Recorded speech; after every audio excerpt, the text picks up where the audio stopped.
We are live on Facebook, live on YouTube. Thanks to everybody tuning in, checking out the behind the scenes of the Smoke Ring Syndicate.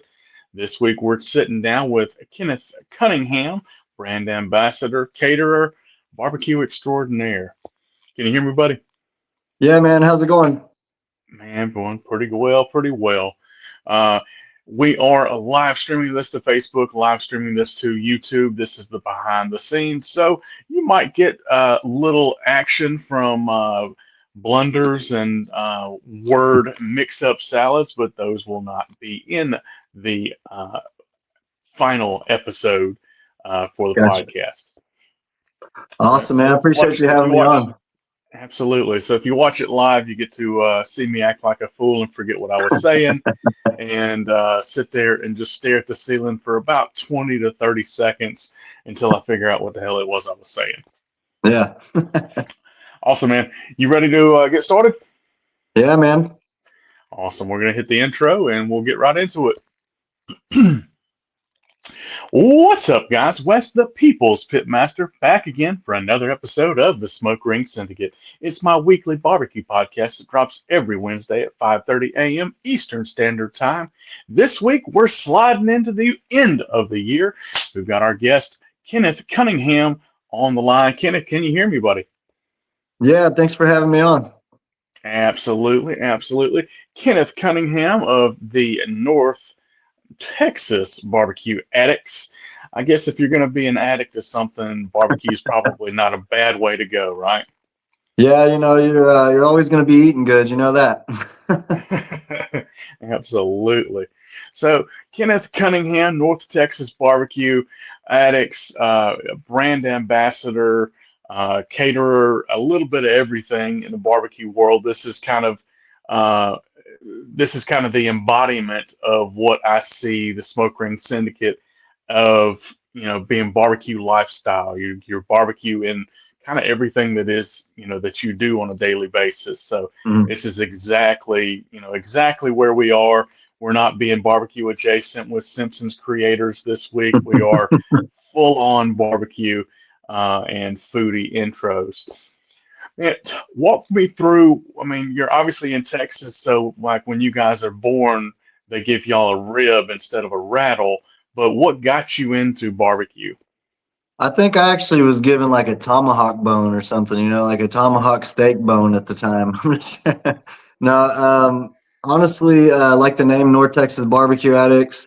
I used to dip and I used to smoke. So when I was trying to stop doing those things, I needed to, keep my mind busy and my hands busy and still be able to be out there and play beer pong with my friends and stuff. So got a cheap grill and started cooking stuff. And then, Yeah.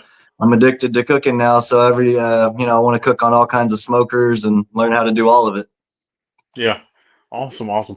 So like as far as like when you were like growing up, did you grow up around any kind of people that were barbecue, that did barbecue? Like in my area, I've got a lot of friends and family that started learning their barbecue stuff from like the Mason's Lodge chicken cook-offs and like the local Baptist church sort of thing. Did you learn as you were growing up, or is it something that you used to replace another thing? Yeah, no, honestly, nobody really grilled or anything or even any of that when I was growing up. My dad's side of the family's from like Detroit, Michigan area. So it was more, like home style cooking on that end. And then my mom just kind of cooked along the same lines as that. So not really any barbecuing or grilling, honestly, until I just started getting involved and wanting to learn how to cook stuff. Interesting. That's a little interesting. That's most of my guests, they kind of grow up around barbecue, or they were 14, 15 years old and splitting wood and going, why are we splitting wood? Well, this rib is exactly why we're splitting wood. So Yeah, you no, I kind mean, honestly, no, I mean, just like I was out living on my own and had my son and wanted to learn how to cook. I was like, dang, it's expensive out there. It's yeah, expensive out there. Learn how to cook it at home. yeah, absolutely. Um, That's still just wild to me that you live in such a barbecue world, being in Texas, and you not grow up with that, Yeah, no, I mean, directly, growing up, impact. I like, chicken fried steak. I still do love it. Chicken fried steak, my grandma would make fried pork chops and stuff like that. So, I mean, there was good food around me growing Mhm. up, and maybe that's part of like how I embodied, barbecue, but nobody really was barbecuing. Yeah, that's interesting. So you had great cooks around you that just weren't great cooks outside or necessarily, Right. spent a lot of time It was outside more cooking. home style cooking. Yeah. You said the chicken fried steak, and I immediately went to, let's go outside, fire up the grill, and Man, bread and grill fry a chicken fried steak. I think that would be man. absolutely delicious. I Um, pretty much anything I cook, I try to do it on a grill or a smoker. I like it's all about being outdoors for me. I'd rather be outside than inside 9 times out of 10. yeah, And then I usually use aluminum pans and stuff that you could throw away when you're done cooking. You don't have to do the dishes or any of that. yeah. That's that's always a win, right?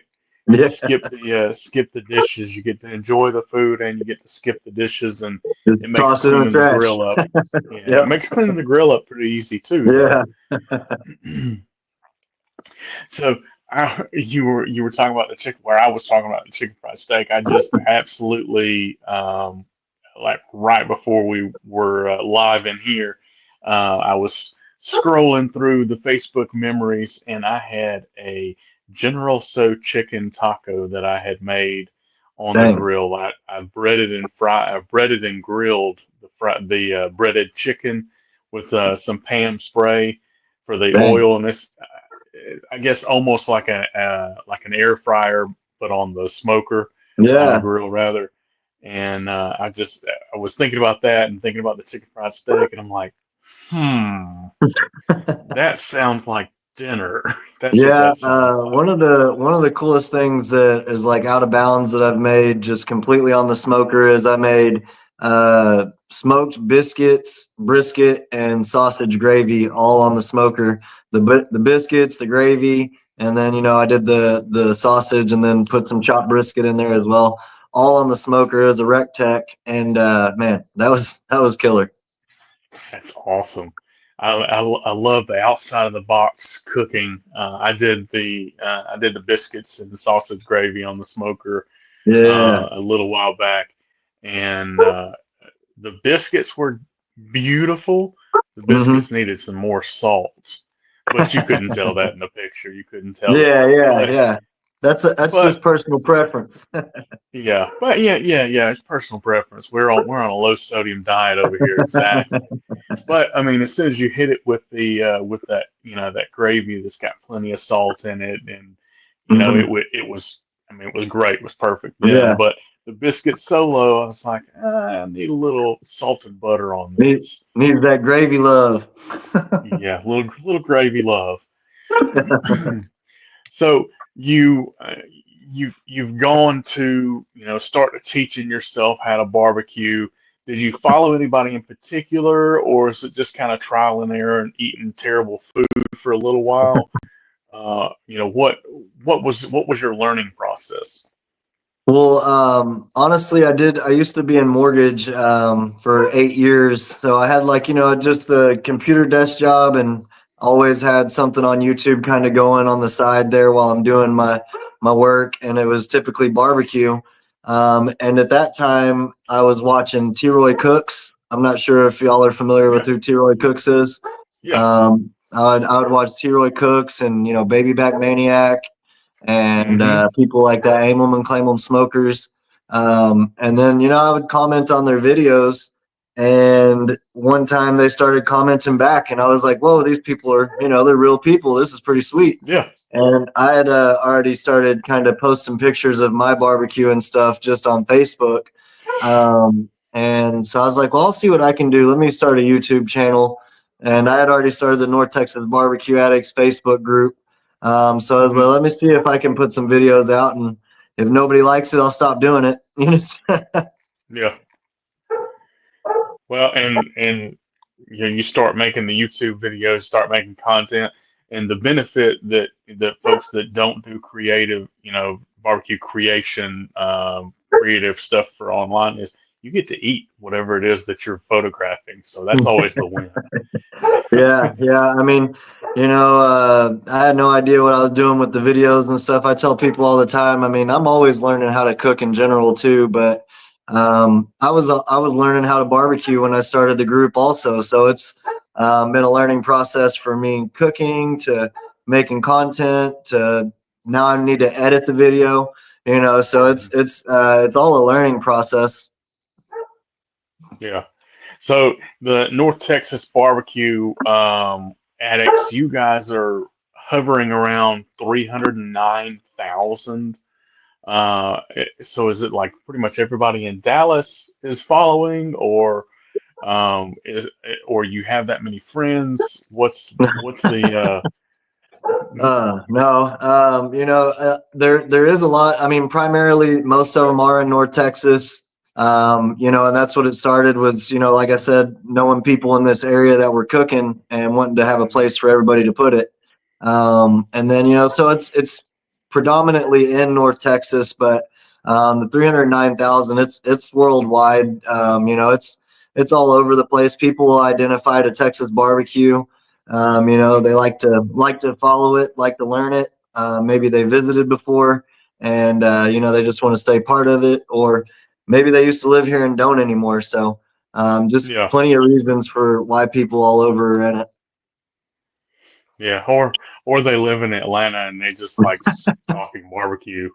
Yeah, That's exactly. I mean, also that's a eh, who's mad at your Facebook page or your Facebook profile just being filled up with barbecue?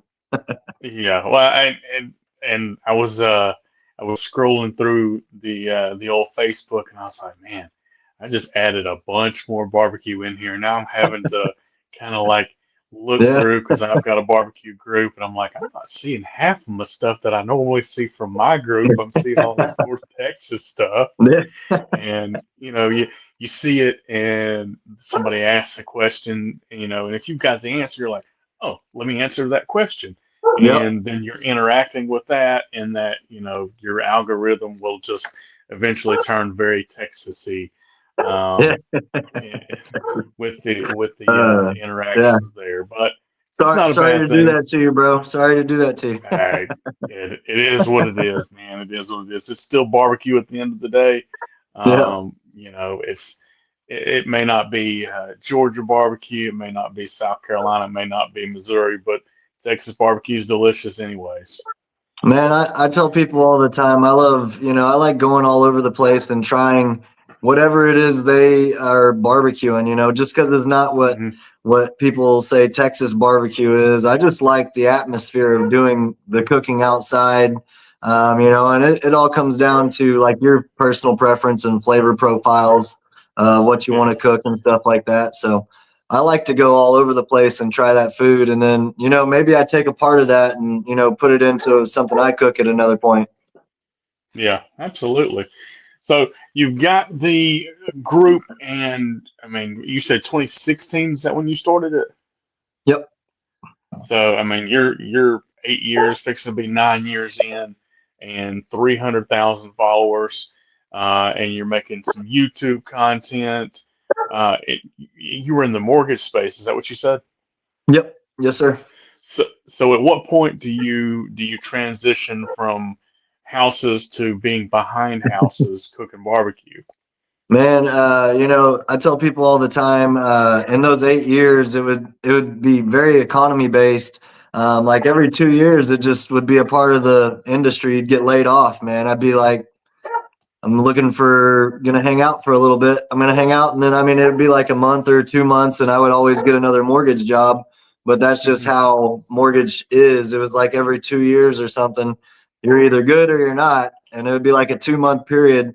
So every 2 months when that would happen in the 4 years, I would just focus really hard in those months while I was at home, doing some videos. I was already doing the videos, but at that time I was like, well, I have no reason not to be able to make more content. So I would just start Yeah. diving into it, and then I'd get back to a normal job, and I would still consistently, it would be something that I just felt like doing. Still, I would keep making content while I was at work, well, while I Yeah. was working.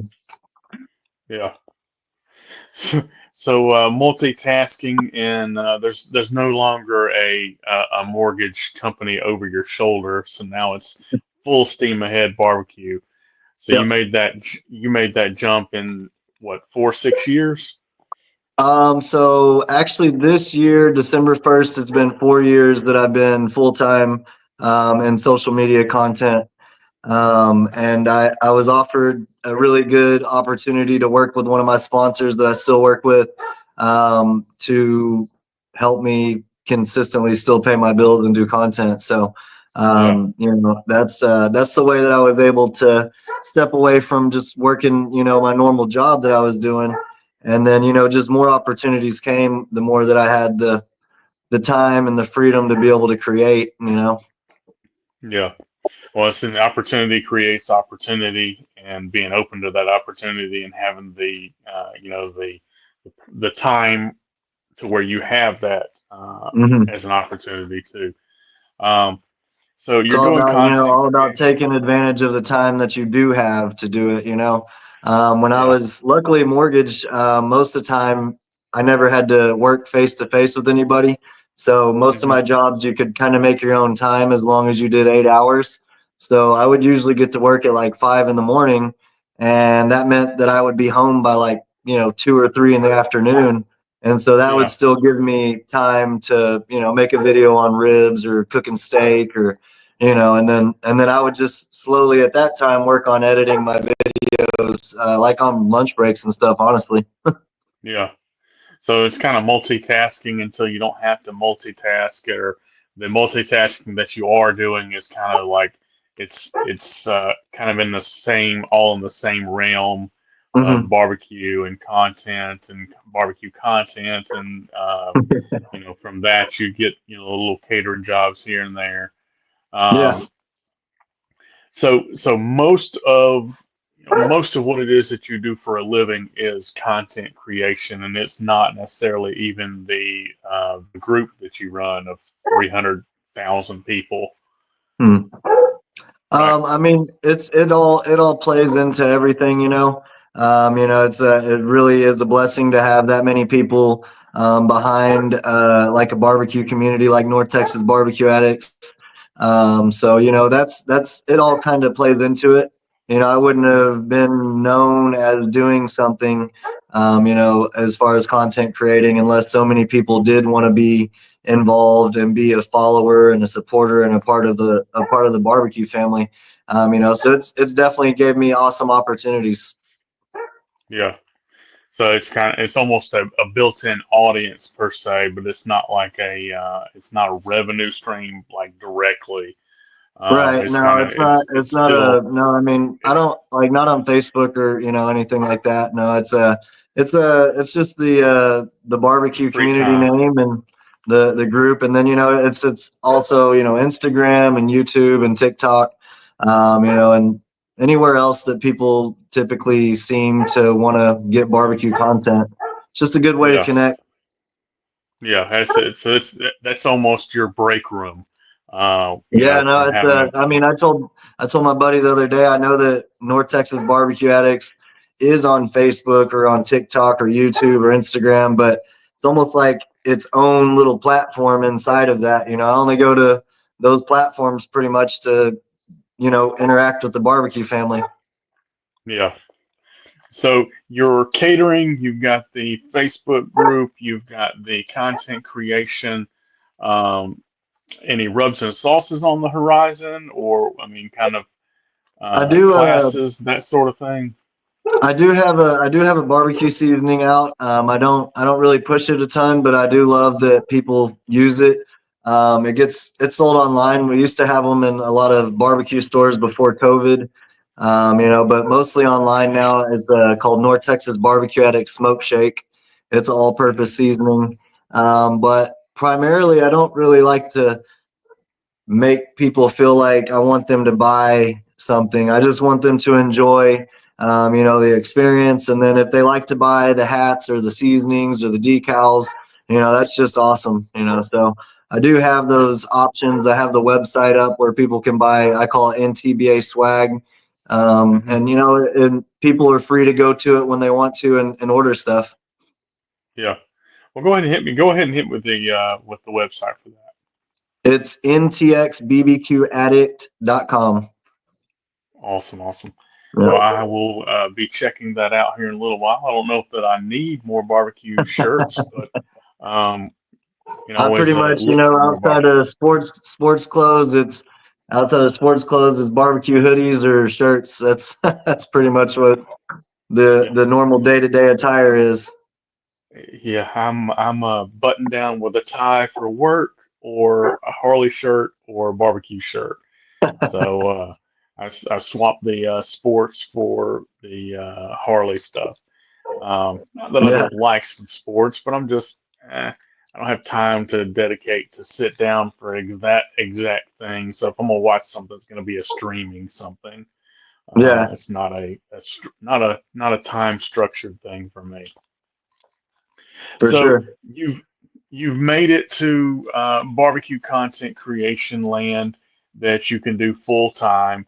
Um, how do you go about deciding who you're working with, who you're not going to work with? I've sat with folks. The guy that used to work for Hasty Bake, he was kind of like, well, this is what I was using. I'm gonna, Mhm. go to work for them. Yeah. How do you make a decision? If somebody approaches you, how do you go about, like, what's your thought process with that? I mean, that's pretty solid answer. The other person, I mean, anything that you really enjoy using, it's just makes sense. It's going to be a natural use of that thing, that product, or whatever it is, the smoker, or an accessory. If you really like it, then I think that naturally people will see that. I don't want people to watch, videos where just because I got offered something to make a video and got offered some money for it, that I made the video. I always Hmm. tell people that they're going to see what I like to use. And, it shows them that in action so they can see how it works. Yeah. Well, and I look at, content people, and I wonder, because I'm not a full-time content creator myself, but I wonder how much of, you know, eh, if you go too deep with, let me, do this because this company is paying, or if this person is, offered us, dollars to do this, like, how much of your content is related to what it is that you're obligated to do um, b- by the uh, by the people that are asking for that content.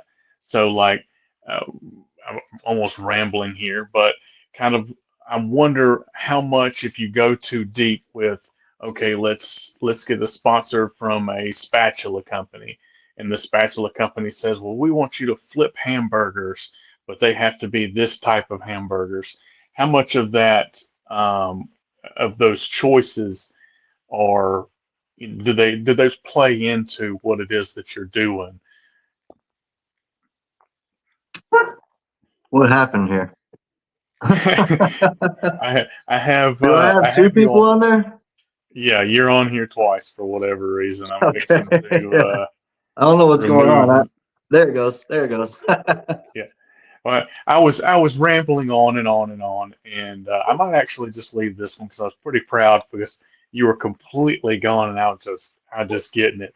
Yeah, Um, no, it for some reason it like spaced out, blacked out on my screen, and then when it came back, it was two of them. I was like, so. yeah.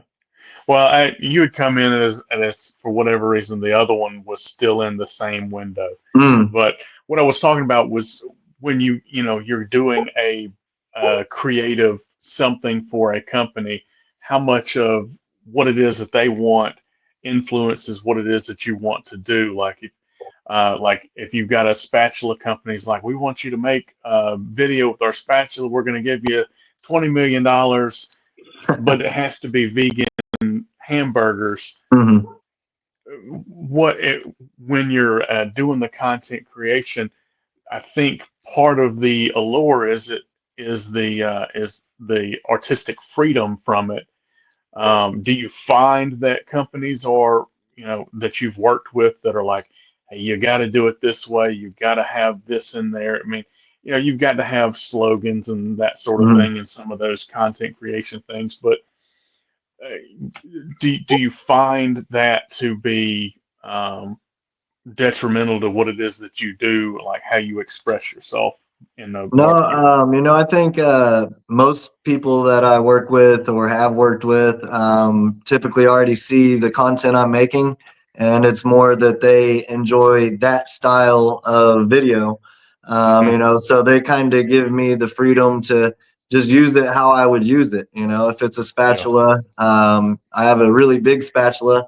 I like using that one because it's cool to pick up a brisket with it. That's just what I want to use it for. So or if it's a tongs or something like that, I'm just using it naturally, how I would use it. yeah. So you've not found anybody that's like, oh, you gotta do this, you gotta do that. It's kind of, they're still allowing you the artistic freedoms to kind of create how you want to create. Yeah, I mean, 9 times out of 10, they just enjoy the way. It's just like a follower or viewer or supporter. They just enjoy the style of that content. And Hmm. so when the conversations start happening and stuff, it just kind of meshes in that way where they're like, hey, we just thought it would be cool if you were using this. We see you. Like I had a pellet grill. They saw I had a pellet grill. It'd be cool if you tried our pellet grill type conversation. Um, Yeah, there's only really been maybe one or two content creating situations where they just wanted me to fully use their brand in the video, but still use it how I would use it. yeah. Well, I mean, but the good thing with the companies, they're like, oh, you got to use everything that we do. Like, Mm. there's not very many companies out there that make everything. Yeah, They're, yeah. I mean, so I did some content for Winco. I'm not sure if y'all are familiar with Winco. It's a grocery store, and so they just wanted me to use their seasonings and pretty much if I use barbecue sauce, anything that you could find in their store, that's what Mhm. they wanted me to use. But they still gave me the freedom to use whatever I wanted and cook whatever I wanted to, but they wanted me to use everything that I got at their store. Yeah, yeah. So, and I've done stuff like that before. That's kind of how the last Ace Hardware event I did Mm. was. It was kind of like, we sell this type of grill. These are the seasonings, in Hmm. which I fortunately had all the stuff that they had, so I was able to bring my stuff and use my stuff that I was used to. Yeah, My bottle of rub that was half empty, yeah, and I'm not having to go, well, I wonder what this rib actually tastes like. So it was fortunate in that respect that yeah, um, what they wanted was what I was already doing, so it wasn't like a yeah. It out of the makes it a lot box makes it or a lot easier. That's kind of what I was saying a little bit ago. It's just makes it a lot easier if it's already something that I enjoy. And that's the reason I use the grills that I use, the seasonings I use, things like that. It's because I enjoy it, and so do my friends and family that I cook for. yeah. Well, and everybody gets to benefit from all the cooking that you do too, right? I Most had definitely, yeah. I mean, my son, he's a steak carnivore eater. He loves eating steak, so he benefits from the fact that it's a good thing that I'm cooking steak a little bit here and there. Yeah, oh, absolutely. So you've got the content, you've got all this other stuff. Are you doing anything else outside of the rub? Are you doing classes? Are you doing any kind of traveling events? So Um, I actually started linking up with my buddy Cooking with Kunchi. I'm pretty sure you know him, yeah, right? yeah, And yeah. so me That's and him that's are actually doing. how I stumbled upon you. Okay, all right.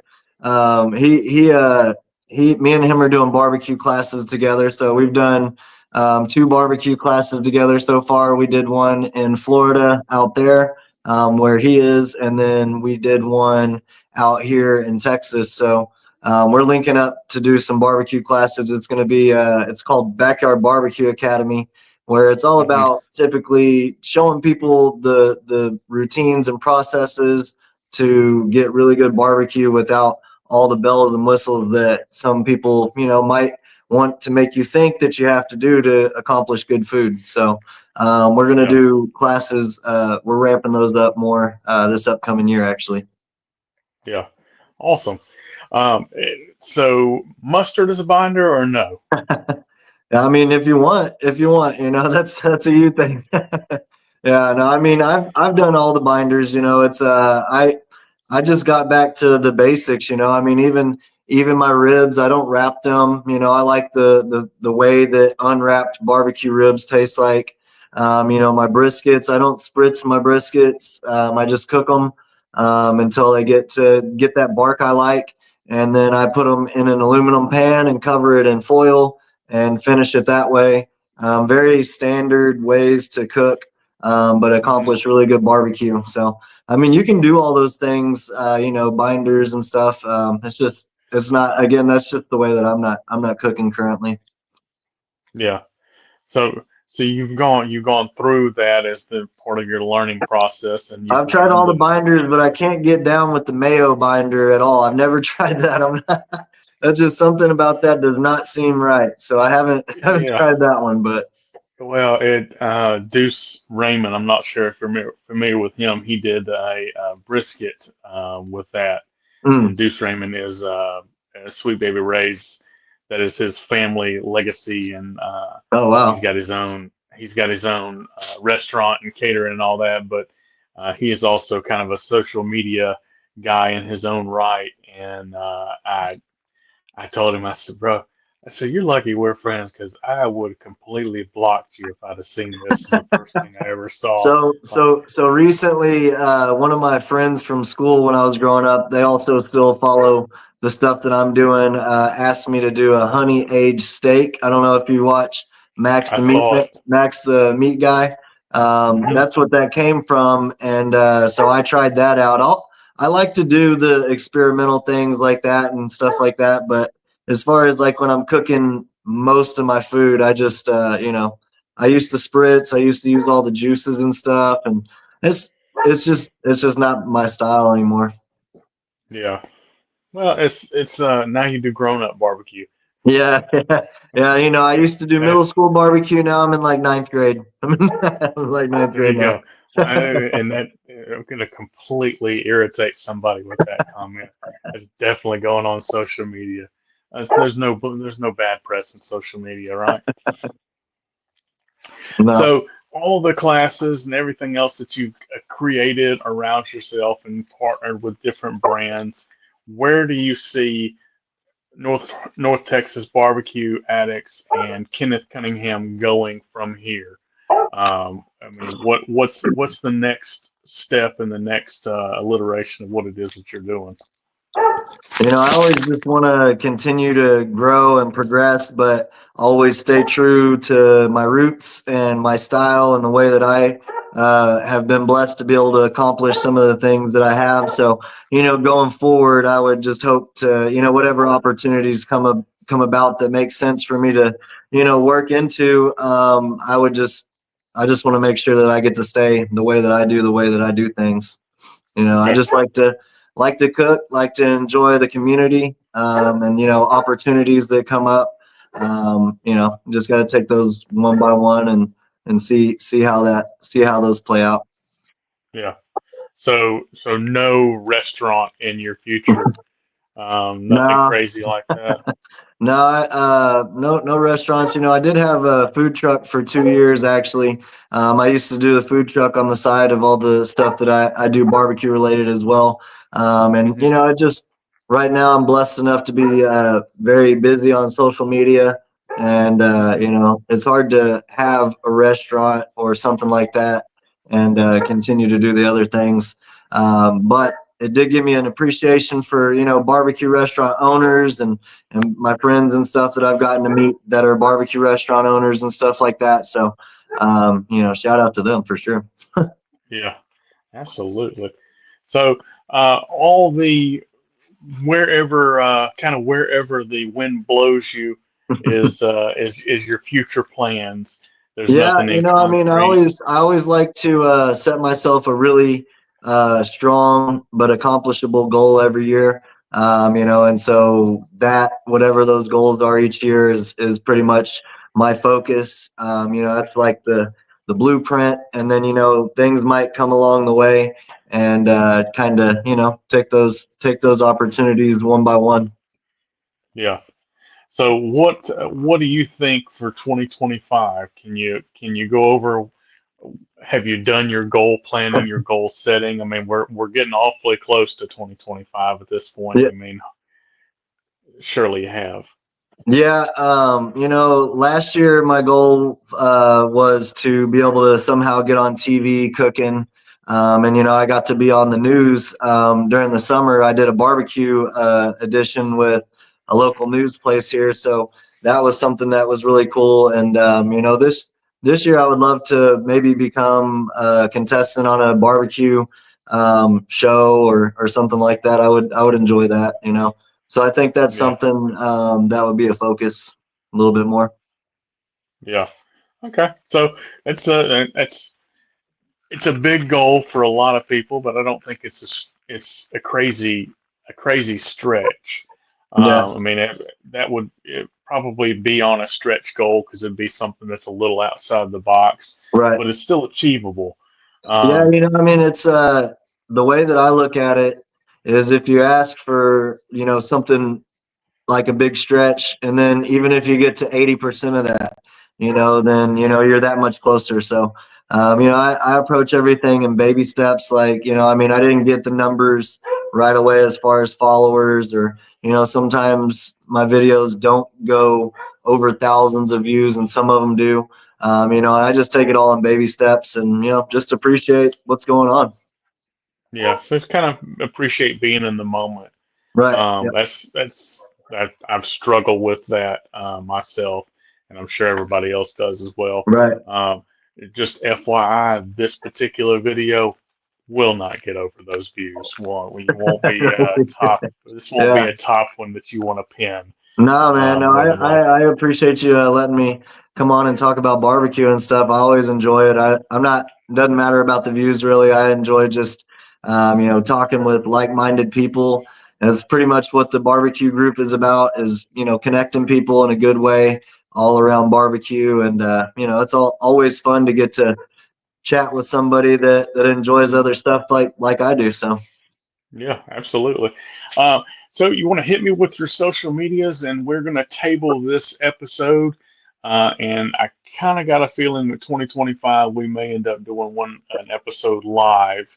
That yeah, is my goal for 2025 is to do a couple of live podcast episodes. sweet. Heck yeah. Yeah, you can follow me on all platforms pretty much, Instagram, TikTok, YouTube, Facebook, North Texas BBQ Addicts. My name's Kenneth Cunningham. You can follow me directly, and you can see some, different style videos. Pretty much, I try to give each platform its own type of style of videos or content. Hmm. So, on TikTok, I go live a lot more than I do typically on Facebook. And but you can follow me on all the platforms: Facebook, Instagram, TikTok, YouTube primarily. Awesome, awesome, man. I appreciate you hanging out with me. We're going to table this episode and pull it into the train station. And we're going to let you get back to content creation and what it is that you do. Uh, I appreciate you hanging out with me, man. Shoot, yeah, man. Thanks for having me on. I appreciate it. Absolutely. Guys, we'll put this week's episode in the books. Shout out to our guest, Kenneth Cole of North Texas BBQ Addicts. If you've enjoyed this episode, we would appreciate a review, a like, a share, and as always, keep smoking. Later, y'all.